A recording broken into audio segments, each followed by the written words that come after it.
go. And good morning. We're so delighted to see so many faces here today to be part of this conversation with Casa Artusi. It is part of our ongoing series, Secrets of Life Well Lived.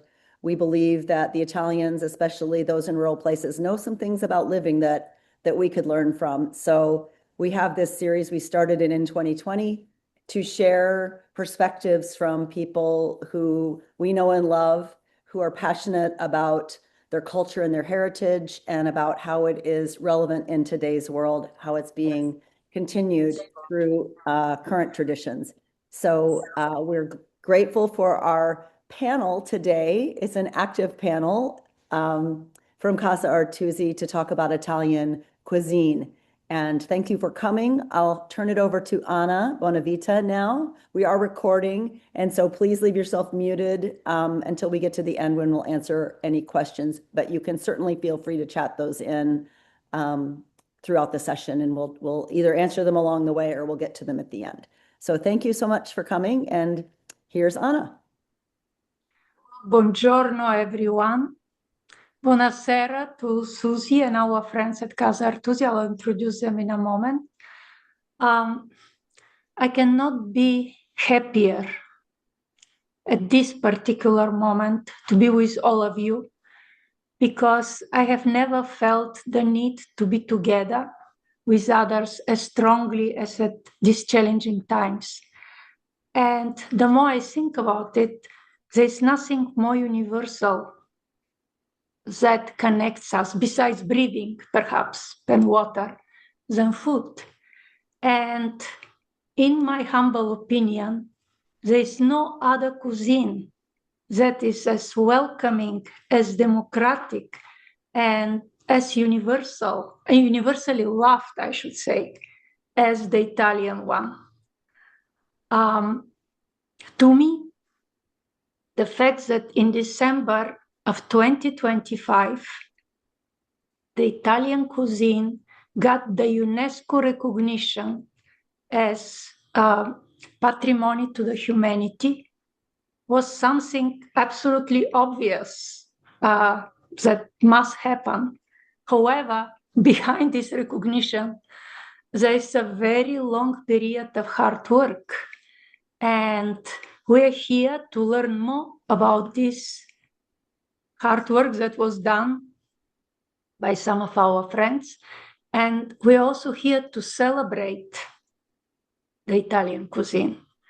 Because as Linda said, I'm not afraid of the snow because I know how to make pasta.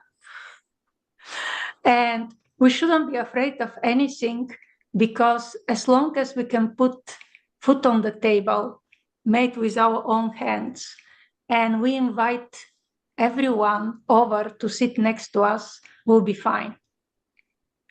So without further ado, let's go to Forlimpopoli.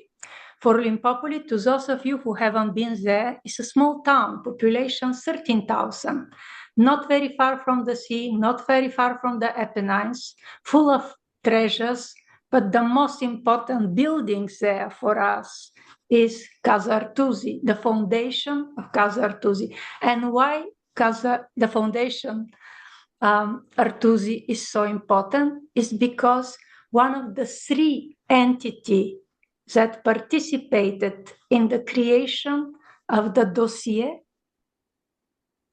that was used to be by UNESCO to decide whether or not they should recognize the entire Italian cuisine as a patrimony of the humanity.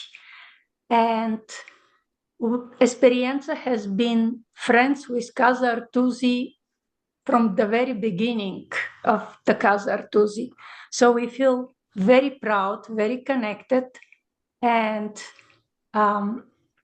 very happy to introduce you to the one and only Susie Artusi, the longtime director of Casa Artusi, who recently is also helping Esperienza. So she helps Casa Artusi, but she also has this dual role, helping also with Esperienza. Next to Susie, you can see Marietta, Susie, can you tell me the name of Marietta? Because Marietta is a general name for these wonderful women volunteers. I have the pleasure to be here with Marietta Nadia. She has been a Marietta since the opening of Casa Artusi Foundation in 2007. Nadia, I remember you. Mi ricordo di te. Ciao. She does too. And then we have a very special professional is there, Mattia Fiandaca, who has written a book. Karen, show the book, please. And if we can have Mattia in the picture here as well. Il brodo di Natale, the broth of Christmas in Emilia-Romagna. This is the book that Mattia has written, and one day we'll have him online to tell us more about this book as well. But Susie, can we have Mattia in the picture? Yeah, I'm here, Anna. Good evening. Ok. Ciao Mattia, non ti vedevo. So Mattia is a professionalist with a degree in gastronomic sciences. He is the one and only gastronomer I have met in my life. So I would like to start by asking him what a gastronomer does. I mean, what is a gastronomer? Could you please tell us more, Mattia? Thank you, Esperienza. Thank you, Anna. I may be the first you met in person, but the very first one you met is Pellegrino Artusi. So thank you, Anna. But fortunately, I'm not the only one. I graduated in Parma in 2020 at the University of Parma, but now gastronomy is an ever more common professional. Especially here in Italy, where we have come to understand how important food culture is in promoting history and traditions. As we said before, Pellegrino Artusi was a gastronome. Pellegrino Artusi, the father of the modern Italian cuisine, was a gastronome. Nowadays, gastronome is dedicated to promoting food and wine culture through writing, making videos, and editing images. Actually, we tell stories. And I think that thanks to the UNESCO heritage, this profession will become even more important. And as Anna said before, Casa Artusi is one of the 3 official communities that have proposed Italian cuisine for the UNESCO heritage status. And the work began in 2020 during the pandemic and was based on the cultural contribution of our foundation. Massimo Montanari, the leading expert on our scientific board, was I have also... his book. Let me just show his book. The Bible, the Bible on the history of cooking. Here it is. Yeah. It is one of the most expert in Italy, in Europe, in the world about Italian gastronomic science and Italian story. Montanari, the leading expert on our scientific board, was also the main author of the application dossier of the UNESCO heritage. But the UNESCO heritage is not about products or recipes, but essentially about identity and culture. It's about transmission of domestic culinary know-how, as Marietta, cultural biodiversity and the sustainability behind practices and respect of people, community, and lands. So Susie, with Marietta, now can explain the reason why Italian cuisine become UNESCO heritage. Yeah, let me ask you a couple of simple questions here. How long did it take to make the dossier? We started in 2020. So 5 years. 5 years. Yeah. How big is the dossier? I'm curious. Quanto è grande? How big is the dossier? We have some documents about the Italian cuisine in the dossier, but the 5 years of the work that we brings the UNESCO heritage, the reason is about the process. So Casa Artusi, together with the Italian magazine, La Cucina Italiana, and the Accademia Italiana della Cucina, worked to, this is the magazine, worked together with the Italian government, the Ministry of Culture, and then we bring the dossier to the UNESCO in Paris in 2023, and 2 years after this moment, the UNESCO in New Delhi, says that, okay, Italian cuisine is the UNESCO heritage for the humanity. Well, thank you, Mattia, and we'll come back to your book because I would like to have a special event, perhaps, to talk about your book, but maybe closer to Christmas this year, so that people can benefit directly from your knowledge. But now let me switch to Susie. Susie, I talked to several people in preparation for this event, and many were confused because they cannot understand how the whole Italian cuisine could be recognized. They understand if individual dishes can be recognized. So could you please explain this better? Sure, my pleasure, Anna. And together with Marietta, Nadia, and Mattia, tonight we are more than happy and proud to be hosted by all these friends. I can see many faces of friends, people who have been here maybe learning making pasta with Marietta, Nadia. Yes, thank you for this question, because also on newspapers, starting from Times to Sunday Times in UK or online, there has been a lot of arguing about this UNESCO recognition to Italian cuisine. The discussion was, it worth or not? Is this like giving, is this the idea that the Italian cuisine is the very first in the world? No, that's not the point. Mattia told us, share with us few topics about this recognition. First of all, UNESCO in 2003 decided to commit for the safeguarding of intangible cultural heritage. So, first of all, we're not talking about food, we're not talking about cuisine, we're talking about culture. UNESCO already protected cultural sites.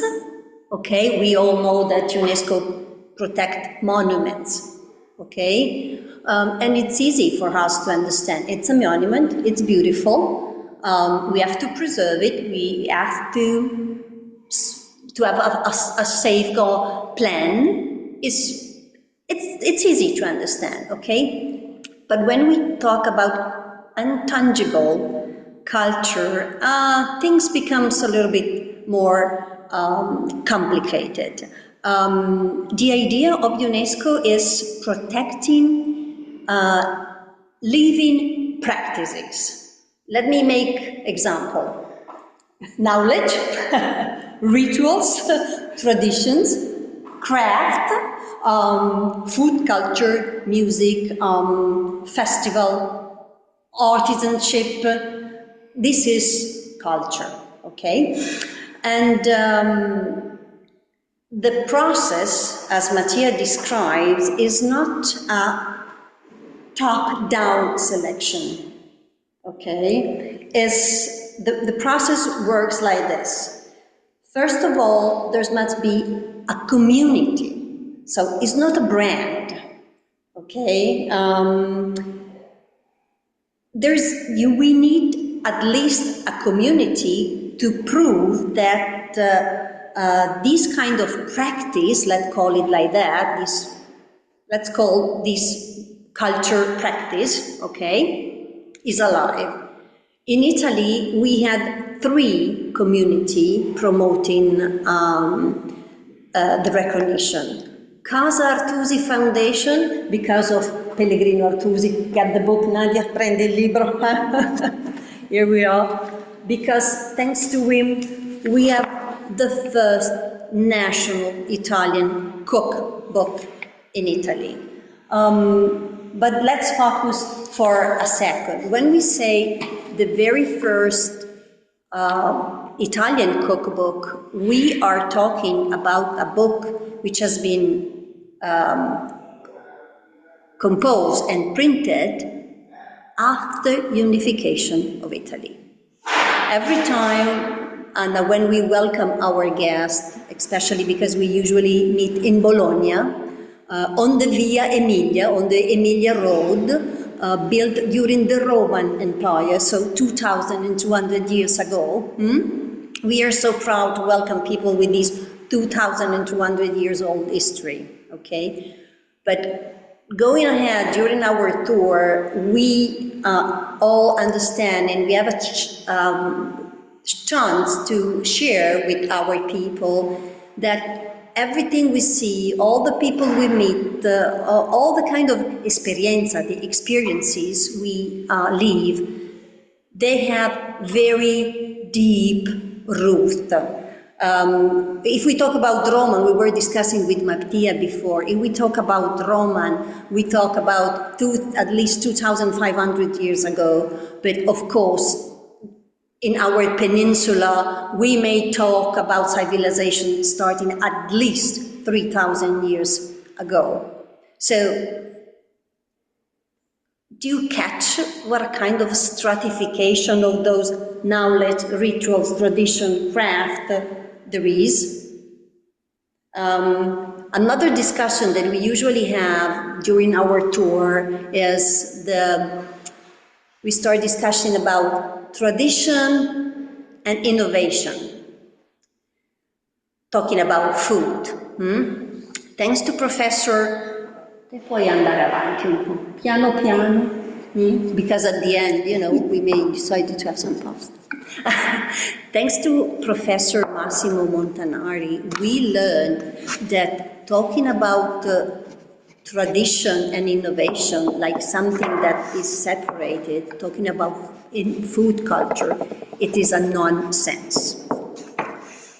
If me and Marietta Nadia, we start talking about, I don't know, a kind of ritual or a recipe or whatever that belong to our family, and we say, oh, this is just like my grandmother used to do, well, it's not really literally correct, because nowadays, for example, we still have traditional tools, but we have also modern tools. We have refrigerators, we have eating system, we can switch on and switch off fire when we cook, we have electric oven. So Professor Montanari said, tradition is made every day. Every day we make a little bit of our tradition.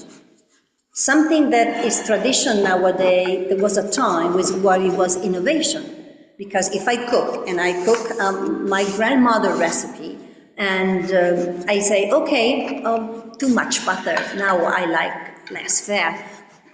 What about if I try with extra virgin olive oil that we have, and it's so good, and I try, so I make little changes, okay? But this is something that we do day by day. Okay, so culture is a kind of a stratification. So innovation constantly feed tradition. Talking about Italian cuisine, talking about Italian culture, okay, we have been one of the luckiest place in the world because we have chance to make and to live with so many different people during our 3,000 years old history. People were coming from Asia, from North Africa, from North Europe, until unification of Italy. We finally became a country in 1861. Until that time, we were speaking 100 different languages. And if you speak a different languages, it means you have a different culture. This is the reason why Esperienza focus so much on language and not only on food, because Esperienza focus on culture, okay? So try to guess, we had at least 3 communities working on this dossier, collecting evidence about that importance, trying to explain how it worked to save these practices that is Italian food culture. The other institution is Accademia Italiana della Cucina, is a kind of association that it's a society that we can find almost in every country in the world, okay? And what about the magazine, La Cucina Italiana? You have it also online in US, is online in Poland, is online everywhere, and it means that is something that deals with everyday life. Okay, you have the book, so you may think, the book, okay, something once upon a long ago. Of course, there is Casa Artusi Foundation, so this is a living book. This book is alive. But also La Cucina Italiana and also the Accademia Italiana della Cucina, they all prove that this is a living practice. So this is how the process started, okay? You have to prove that is a living practice. Now, in the past, for example, the art of making pizza has been recognized from UNESCO as intangible heritage. The art of cultivating, of growing vine in a particular way in France has been protected by UNESCO. The art of chimki, the fermented food in Korea, has been protected by UNESCO. But this is the very first time that the entire cuisine of a country has been protected. And I use the word protected instead of saying recognize or with the wrong word, awarded, because it's not. Because one of the most important part of the dossier is that we had to prove that for Italian cuisine, we have, I don't want to make mistakes, so I'm reading from what Mattia gave me. We had to prove that we have a safeguarding plan. So, being recognized from UNESCO is not an award, is not a ranking, but is a safeguarding committed. Does it sound familiar to you, Anna? Well, yes. This is what you have always been doing with Esperienza. I mean, we are lucky, we are aware that we have a chance to share with our people our unique experience. Italian cuisine, Italian food culture is not, we don't say it's the best in the world. We don't say is, but for sure is a unique experience. This is what we are talking about. And as Mattia said, it's not a recipe, it's not food. As Mattia said, it's about people and planet. Does it sound familiar? Does it sound familiar to you, Anna? Well, I stand for all of this. I embrace it completely. I mean, Susie is asking me because we have had so many conversations along this line, what we at Esperienza stand for. And of course, we're just a tiny grain. But still we embrace the Italian culture, the sustainability, all of this. And the conviviality. I'm very big on conviviality, really, because I have never felt so welcomed at a table when I visit with my friends. That's the first thing we do. They invite me somewhere and there are few of us, and I feel at home instantly. This is the reason why usually, Anna, with our people, one of the very first talk we have is, okay, in Italy, we don't eat, we dine.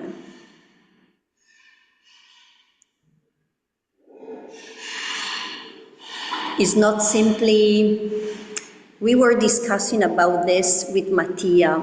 We were talking about something that we learned from Professor Montanari. He said, you can have a product, something that is edible, I mean, something that you can eat. You can do the harvest and eating. This is feeding, okay? You can have something, you can have a product, for example, a piece of meat. And mankind was able to understand that they needed to put it on fire to be able to eat it. So they roast it. But then it came a time where people were able to collect at least 2 ingredients, put it together. They starting simply with water. So a kind of broth, to go back to Mattia's book, okay? And it's at that time when a man or a woman touches food, simply a product, in order to cook, to make something, to make even a super simple recipe, that this procedure, this practice become culture. You cannot have culture just with product. You need people. And this is the reason why when we opened Casa Artusi, we were talking about this with Mattia before. The payoff of Casa Artusi Foundation was Casa Artusi, where the taste of culture meets the culture of taste. Wonderful, wonderful phrase. And it was 2007. Susie, I'm a little bit concerned on a more urgent matter that it's the pasta is getting dry. But I'm just joking. I'm joking. I know. Let's ask the Marietta. She has the expertise. Anna è preoccupata. La sfoglia, la pasta, si sta asciugando troppo. Se aspettiamo un altro po', sì. Ma è buona per le tagliatelle? Ottima. Allora facciamo le tagliatelle. Benissimo. She said, yeah, well, we won't be able to make fillet pasta because it's getting dry, but the more rough the pasta will become, the better tagliatelle will be. So at least we will have tagliatelle. Oh, that's wonderful. Can we, for a moment, have Nadia to share with us what is her favorite dish, maybe? Nadia, te hai un tuo piatto preferito, una tua ricetta preferita? Di solito la mia ricetta preferita è quello che mangiano gli altri. She said, she's unique more than Italian cuisine. She said, usually my favorite recipe is when I cook something for the other people, like her family. And Nadia, for how long have you been making pasta? I watched you when you were making it, and it's just perfect. The gestures are so beautiful. The hands. Quanti anni sono? Vabbè, aspetta, no. Quanti anni sono? No. It's not elegant. No, let's reformulate the question. Let's see. How old were you when you started making pasta? Quanti anni avevi quando hai cominciato a fare la pasta? 18. Un anno dopo che mi sono sposata. Oh gosh. Ah, well, this is, Okay, we're going personal. So, Nadia got married when she was 17 years old. And she learned making pasta 1 year later. Because usually I'm always surprised because usually the Mariette, they learn making pasta since they are kids. Probably she has been doing, but making pasta on her own, she started when she was 18 and she was already married. So you mean that it's not you making pasta that moved your husband to ask him to marry you? Vuoi dire che non è stata la tua pasta a convincere tuo marito a sposarti? Il primo anno no. Okay, I got it. She said, well, at least for the first year was not the pasta the reason why he married me, but then the pasta helped. Ma adesso che sono 56 anni, wow. Okay, but now that she has been married for 57 years, la ricetta funziona. the pasta helps a lot. Okay, we have to start all making pasta. It's lifestyle, Anna. It's never only food, as you know. But I see there are many guests tonight. Hello to everybody who have been on a tour, on the culinary tour, on the language program.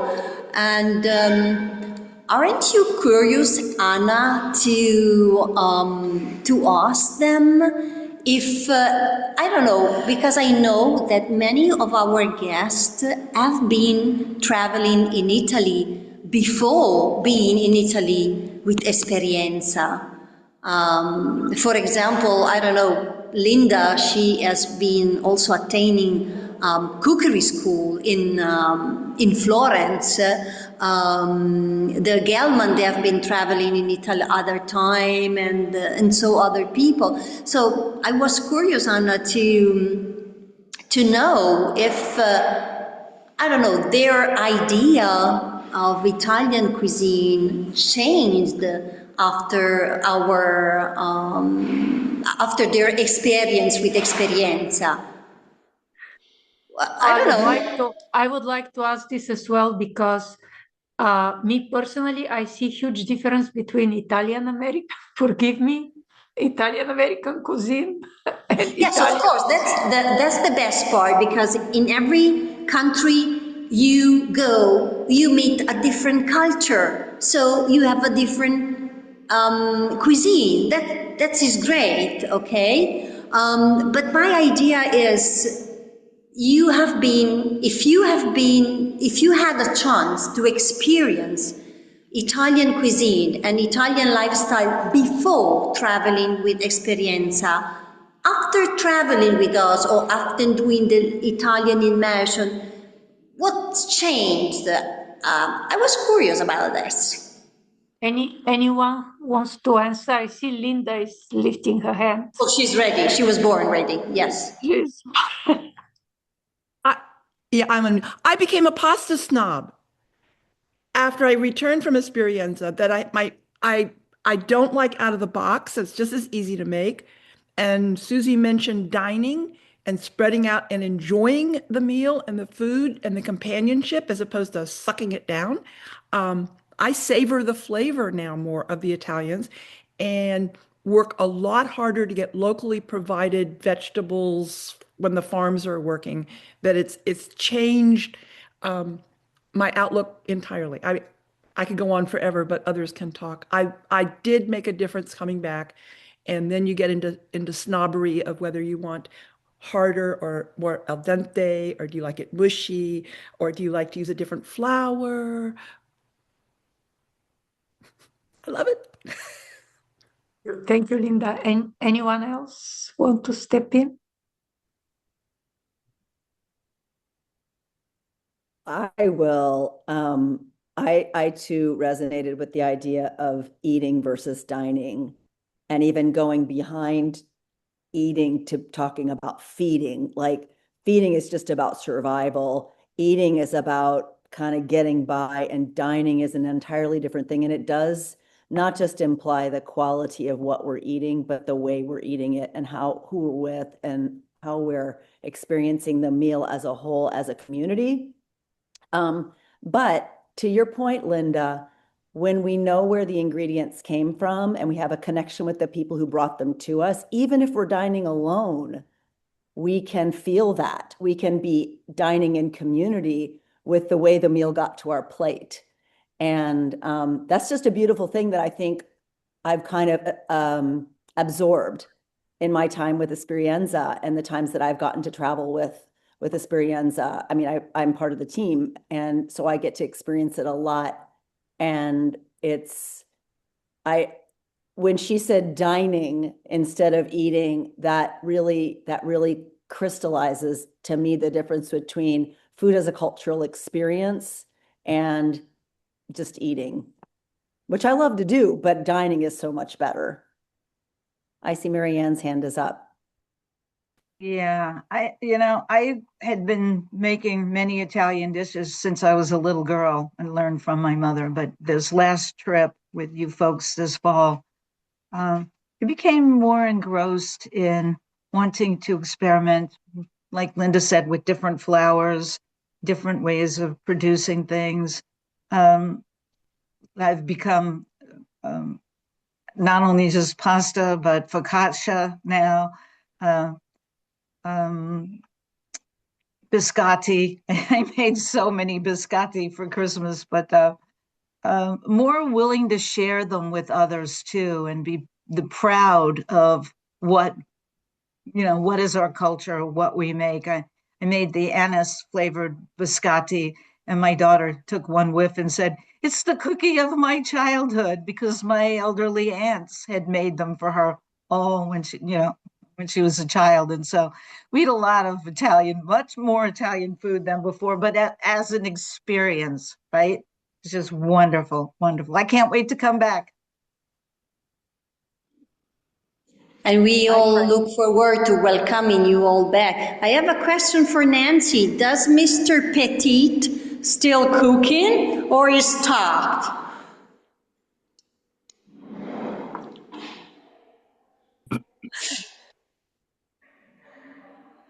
Because, few of these gentlemen, they were really good making pasta.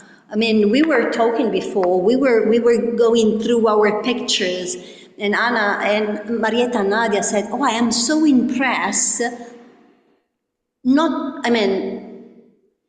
What it touches our heart every time, is to see when you come here during the tour, you are so committed, and it makes us feel so proud of what we have a chance to share with you, that when UNESCO asks, are you sure you'll be able to keep it alive? We can absolutely answer, yes, we are, because we have all these people.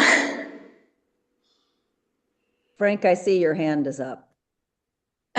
Well, I just want Ciao, to Frank. tell Susie, I just wanted to say that the salt that we brought back from Italy as we were watching them take it out of the sea, we used regularly in our salads, finishing off dishes, yes. And it's interesting that, you know, we used to be able to get 36-month Reggiano. no more in the United States because of the tariffs. And the place that we used to go to used to be $16.99 for a pound of 36-month. So now I talked to he brings in his own wheels of cheese, and he said to me, I'd have to charge $65 a pound for the cheese. So he can't sell it. So he only carries now 24-month. And when we were every day and for breakfast having 30-month, where it was so fresh and delicious. And of course, my wife, Rebecca, who can be here today, is our cook in our family. And having the experience of at Casa Artusi to making the piadina, or going and making tortellini, or the cappelletti, it's just so phenomenal to watch and try to make it myself again.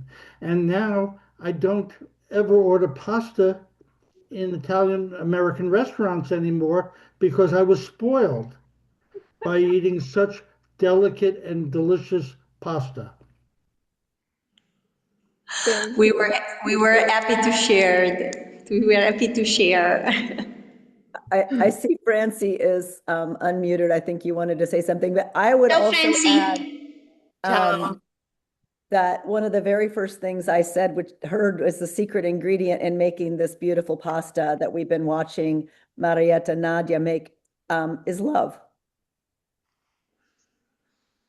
So She always said when we start working and people are starting merging flour and eggs to make the dough, she always reminds us, sii contento quando facciamo la pasta, Certo, perché va dentro. Try to be happy when you cook, because it will be in what you eat. so go ahead, Francie. I was just going to echo what everyone else has said. And what I found is that when I go out to eat now, it costs me a lot more money because I have to go to the really, really good Italian restaurant in order to get a true Italian dish. So still working on trying to do that at home instead. But yeah, the savoring, the dining, and instead of eating mindlessly is really was Enjoying. See. There's John. Ciao, John. Is muted, Karen. Okay, am I? There you are. Hi. Couple random thoughts. I was listening to Frank talk about the salt, and he was absolutely correct. It's delicious. I never use regular salt anymore. I have a salt container, a bowl, or whatever they're called, and I sometimes go by and just have a little bit, just a little treat. I know I probably shouldn't, but I do. Use it on everything, including back in the olive oil, not the olive oil, the vinegar that we imported, everybody imported back to their homes. I'm almost out, and I don't think I can afford another importation from Italy of that vinegar. but I found that I really loved it on the Van Wielen. Is it Van Wielen ice cream? Oh, the vanilla gelato No, no, with no. the It's ice balsamic cream vinegar. sold, ice cream sold in Van here. Leeuwen. Van Van Leeuwen. Wielen. Yeah, there's a strawberry and they come in little teeny containers and it's kind of expensive, but it's delicious. And I now know how to put a little bit of the vinegar inside of it, Oh, drop by drop. It's delicious. And a little bit of the salt, sometimes chocolate, but I don't even need the chocolate. It's wonderful. And a side anecdote about an Italian experience I had in Bologna when I stayed with an Italian family is at Airbnb. No, B&B. And the lady, the woman who ran it, who was lovely, knew that I wanted to learn how to cook pasta sauce, bolognese sauce. So she said she was happy to teach me. So I was waiting in the kitchen, and she came back in loaded with grocery bags. And what was in the grocery bags? Bagged pasta, passetto, already made pasta sauce, carrots and celery and onions. So she taught me how the Holy Grail worked, or whatever that's called. But it was not fresh pasta and it was not handmade pasta sauce. I thought that was kind of funny. So I guess she'd gotten past the whole stage of doing that, at least on a regular basis. But I took notes and I filmed her. It was fun. So When Stanley Tucci, do you remember, Anna, when Stanley Tucci was here? searching for Italy, yes. Yeah, in Searching for Italy, he wanted us to make Artusi number 87, which is macaroni with bolognese sauce. But of course, that sauce is without tomatoes. Because tomatoes appeared in Europe, of course, after 1492. And Mattia, is it correct? It took us like until the beginning of 1800s, è giusto? Ci abbiamo messo fino all'inizio del 1800 to be aware that we could use tomatoes to eat, we could eat tomatoes and only not using that as flower or decoration. So when we talk about culture and stratification, believe me, it takes time. Yes, and another thing that I wanted to mention, Susie, because I keep thinking about your point about preserving this treasure that through all these centuries has been created and crystallized into this moment right now. I think it's extremely important what Nadia is practicing, making pasta, what Linda is practicing, what all of us, the snobs, the real foodies, are practicing, to come back to the table and not just to satisfy our taste buds, but to calm our souls, to take us to a different plane while making food ourselves, be it pasta or be it another thing. I find it extremely rewarding, and I'm always inspired by our moments in Casa Artusi because not only they bring me back in time to how my grandmother was making pasta with how much love she put into it, but I feel like I need to extend it to my friends, to everyone I know as well. All this love, all this peace that one can acquire through putting the best ingredients and the best of ourselves into what we create, the Italian way, and sharing it. I so agree with you. And you're right. It doesn't have to be Italian cuisine. Yesterday, I was out in the cold and I had some friends over for soup after we were together.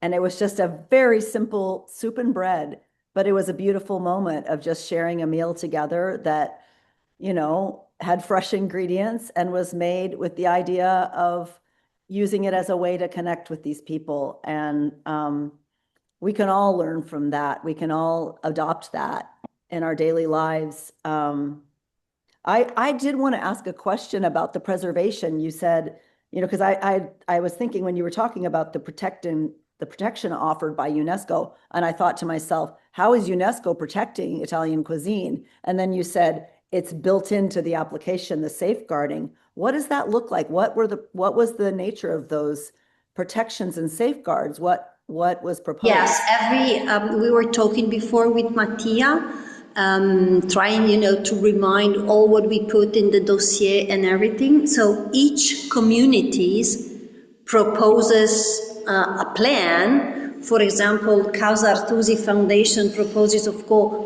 cooking classes, but I would say mostly seminaries, lecture, forum, time to meet and exchange practices and thoughts and think about what's happening, because as we said, it's not a monument, something that is made and you have to preserve it just like that. It's something that is constantly evolving. What you have to safeguard is the identity. Okay, you can do things in different way, but to keep the identity. And this is the reason why Casa Artusi also suggested a way of coming to visit Italy, a kind of tourism, which is exactly what Casa Artusi does with her partner, Esperienza. It's a kind of tourism which doesn't take, but feed, constantly give. Meeting locals, spending time with these people, trying to walk to reach the place. We don't jump in these places as tourists, say, oh, may I have a Coke, may I have, I don't know what, okay? People are open-minded and willing to experiment, and we are super lucky because we have all these friends who are open-hearted, and so it's great. And generous, because this is a woman who is taking from her time to be with us as a volunteer. Would you like to see Marietta Nadia cutting the tagliatelle? Let me get the camera. Let's see it. Okay. Bye, Marietta Nadia. And while she's preparing, I wanted to mention something that Michael Tybel is asking about. Yes, to present, I mean, we're very proud that Casa Artusi is actually coming to Minneapolis at the end of March. And you'll hear very soon about it, so stay tuned. You may consider even coming to Minneapolis. We are here with our arms wide open to embrace you and to share with you. But let's see the magic. Let's see the magic now.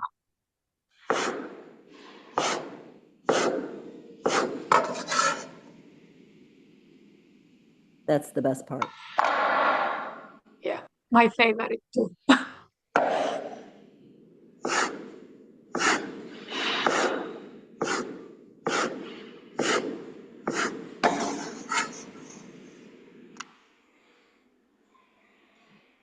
The texture of that pasta has to be just perfect, and it's been sitting there for 15 minutes. You know, mine would be so dried out, or it'd be stuck to the board by then.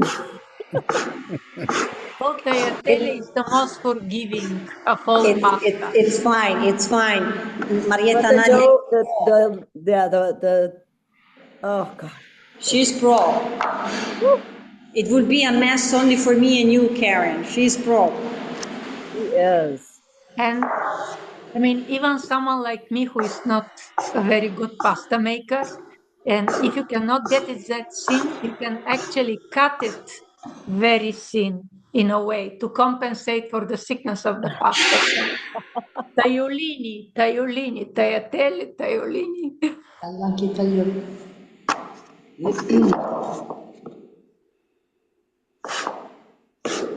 So just to tell you a little bit about what's happening when they come, we have a partnership with a cooking school in St. Paul, and there will be some cooking classes and then also some demonstration dinners where you'll get some tastings of some of the local ingredients that Susie was talking about that are so important to the cuisine itself.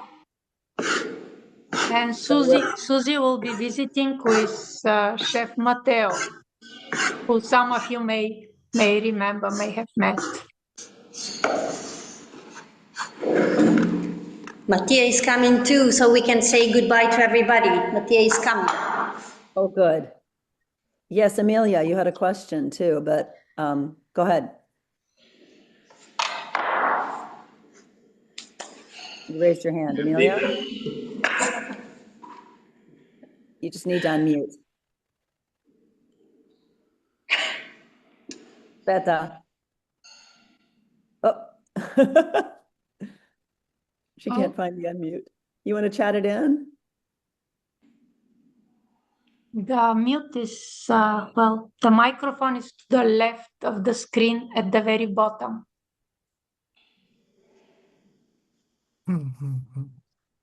Well, in any case, what a pleasure. What a pleasure to be with you. And I'm even more committed to everything that we're doing to our community, to all these celebrations with Casa Artusi. Cannot wait to be with all of you personally, and I imagine you all felt this way. Grazie Mattia, grazie Nadia, grazie Susie. Ciao, grazie a voi. Grazie a tutti. Baci. Grazie. How many eggs? How many eggs? Le uova? 3. Clap, What? clap. 1, 2, 3. Ciao. Susie reminds us the proportion because it's important. 100 grams of flour, which it makes 4 tablespoons of flour for each egg. But Marietta Nadia advises save 1 spoon or little more on side because it's possible to add, but not to take out of the dough.